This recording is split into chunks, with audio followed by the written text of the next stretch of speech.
Yes, so don't ask me for any poetry during the break, please. But what I do want to talk about is how the ARC should have been planned.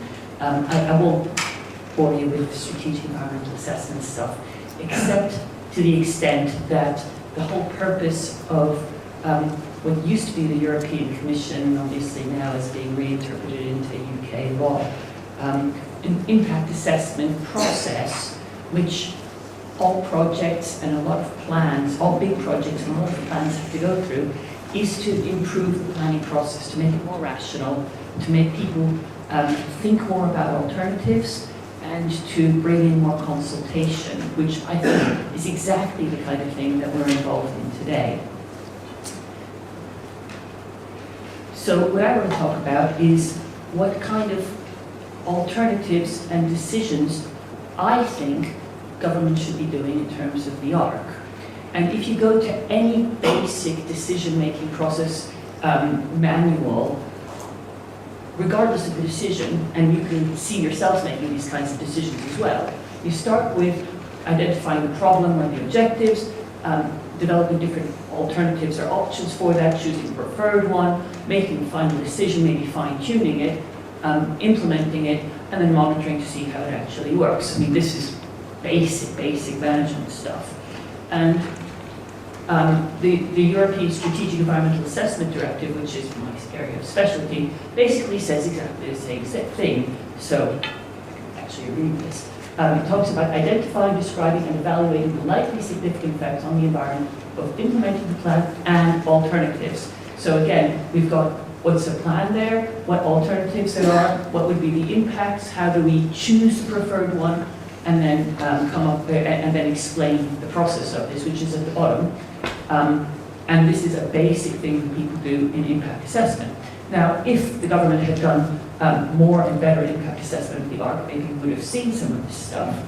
But in its absence, here goes Riki Therivel's alternatives. So what alternatives have been or were considered for the ARC? Well, we're probably all aware that in 2017, the National Infrastructure Commission started talking about an ARC, and the formal objectives of the ARC are to unlock the area's economic potential, and then have 4 bullet points for how to do this. So supporting businesses, creating places valued by local communities, delivering connectivity and utilities, and leaving the environment in a better state.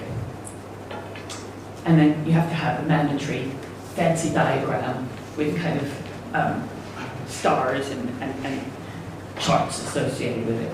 Well, it was actually really interesting listening to Peter, but just the very last discussion, because this is what I think some of us imagine as being supporting businesses and places valued by the community and so on. This is Freiburg in Germany, often seen as a real model of sustainability. And then here's the other end of possible things, which is, I think, what Peter was kind of describing more of nice executive style homes in attractive countryside, preferably with a red car in front of it, and leading kind of down the road, but where they don't have to deal with it themselves, to various traffic jams and pollution and so on. So somewhere in between kind of this and this is what would actually happen if the ARC came through. And sorry, I just thought it was very interesting, because to me, personally, I would go to this. And I initially wrote what we fear, and then I thought, or aspire to, and I think this is what Peter was talking about, aspiring to. But when we think about that, even if we were to agree with all of it, and I personally think that just the starting point about unlocking the economic potential is something that kind of personally grates. But even if we were to accept this as the actual objective of the ARC, the next step in good decision making would be to start thinking about alternatives for how to get there. So one alternative might be to say, should other areas be there instead of that? And John's going to be talking about that next. what I would have loved to give as an analysis. So John, I wish I was doing your talk. I've been really impressed with the work that you're going to be hearing about after me. But then you start thinking, how do we best support businesses?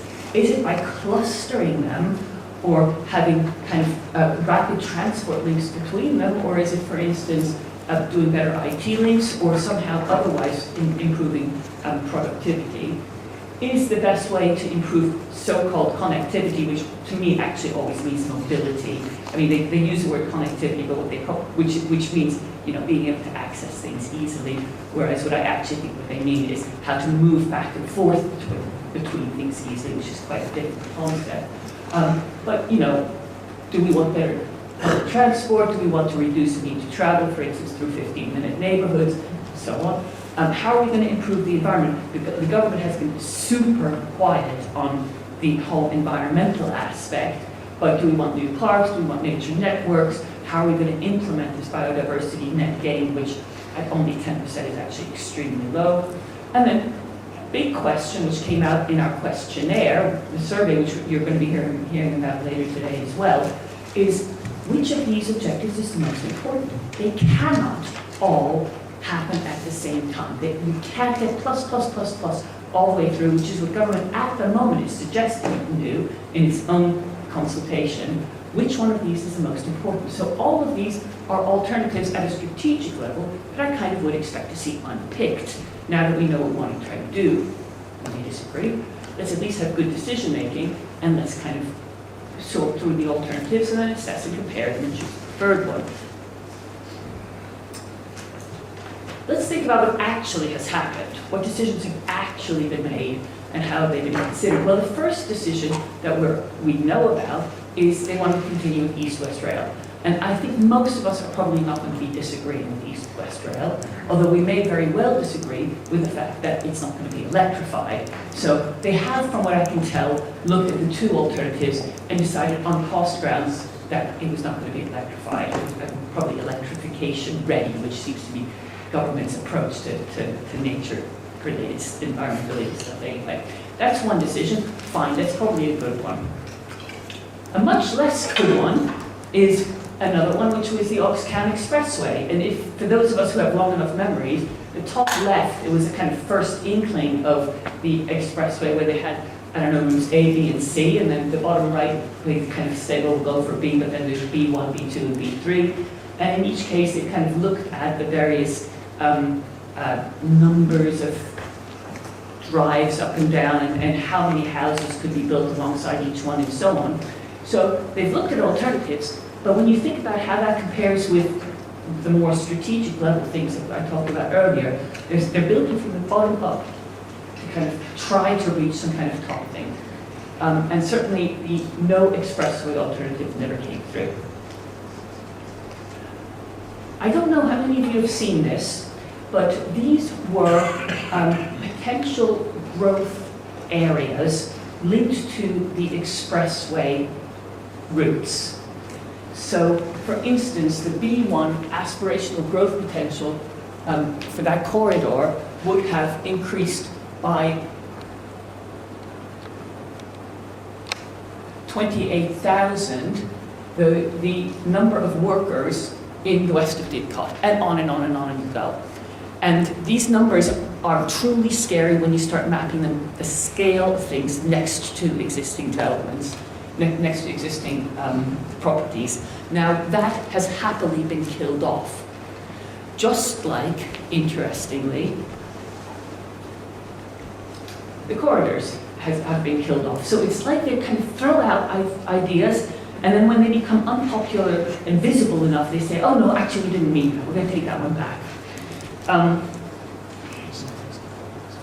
The 1 million house thing has been taken back, even though it was thrown out as well. And frankly, to achieve the transformative potential of the region in the way that they want to, with 1.1 million jobs, you need a lot of houses for the new workers, unless they're all going to be in tents. I work a lot with homeless people. I don't see an awful lot of my clients going out there and being in their little tents and doing their high-tech jobs during the day. So there is a definite link between the employment and the housing, and they've removed the housing part of this. The other one, invisibly, And this is simply, I haven't put it on the slide just in case, and it's not necessarily for public consumption, but through the consultancy channel, I am a consultant, environmental consultant, the government is currently looking at different locations for the new homes, as in new towns.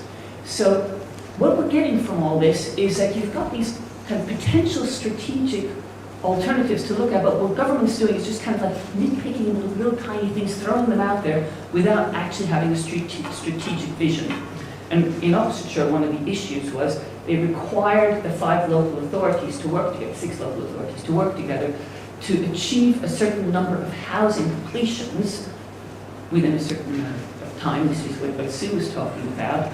But without knowing yet at that point what route the expressway would take, what the rest of the arc looks like, and so on. I mean, essentially, there's a complete mismatch between all this drip feed building up and the concept of the arc, which is a very strategic one.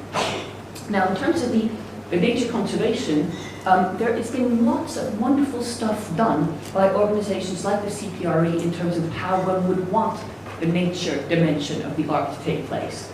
And I'll just let you quickly skip through these.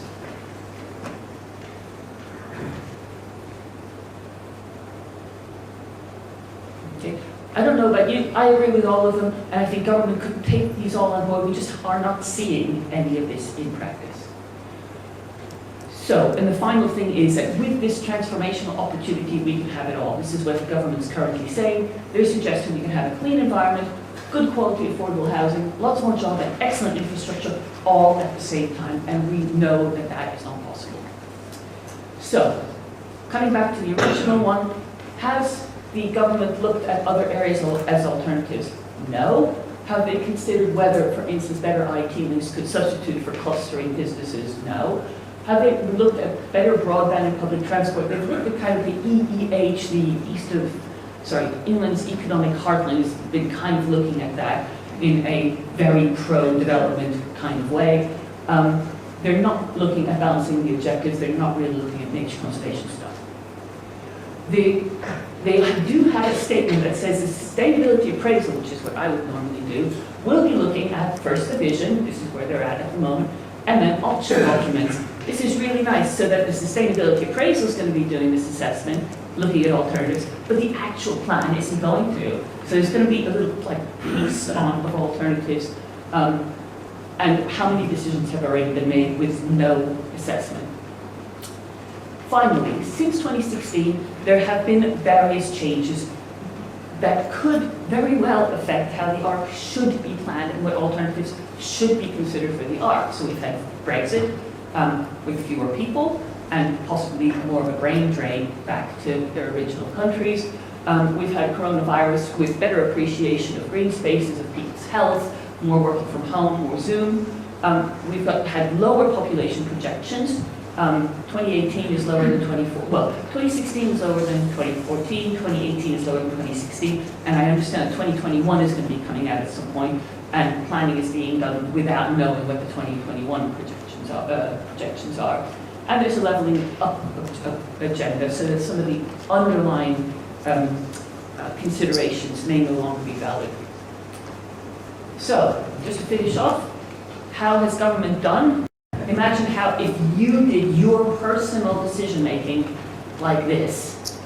I don't know how well you would do. And I have to say I'm kind of appalled at how badly government has done it itself. I'm very open, not to questions, but to discussion. You're all as knowledgeable as I am about this. The point at the beginning that productivity as an aim is a bit of a curious one. And in these days of considering donuts, economics and prosperity without growth, that really should not be our primary aim. So the primary aim, I was in Oxfordshire's local enterprise partnership for a year and a half when they were talking about turning Oxfordshire into Singapore, ideally, and wanting to bring in, we spent a whole session on how to get external investors into Oxfordshire. As far as I can understand it, external investors there to buy up our houses and buy up our land, kind of the opposite from what we would all want. So So one thing I would say is that I'm worried about the levelling up agenda because I don't want to dump this problem on the north either. We've got a climate crisis and an ecological crisis throughout this country. And I don't like to think of just sort of shoving it somewhere else. We've just got to redefine the problem, indeed. And the other thing is what we should be doing. The problem actually is that we need to improve the well-being of the people who already exist here. We need to retrofit 27 million houses. Whilst we continue to build new houses, we are taking away a very limited resource of builders and materials, which aren't even enough to complete the new housing that they want. All of that needs to be redeployed to retrofitting and insulating our homes. Thanks. I'm very happy for people just to give their views. Yes.